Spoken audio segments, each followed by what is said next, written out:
मालवणचो बाई तोर भारी दिसते भारी गणपतीची स्वारी अन आला धादिस मामाच्या घरी मालवण चिपळूण सावंतवाडी माझ्या कोकण गावांचो दिमाग भारी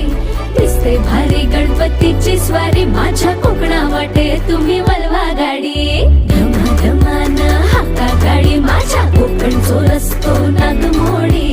कारी नये वा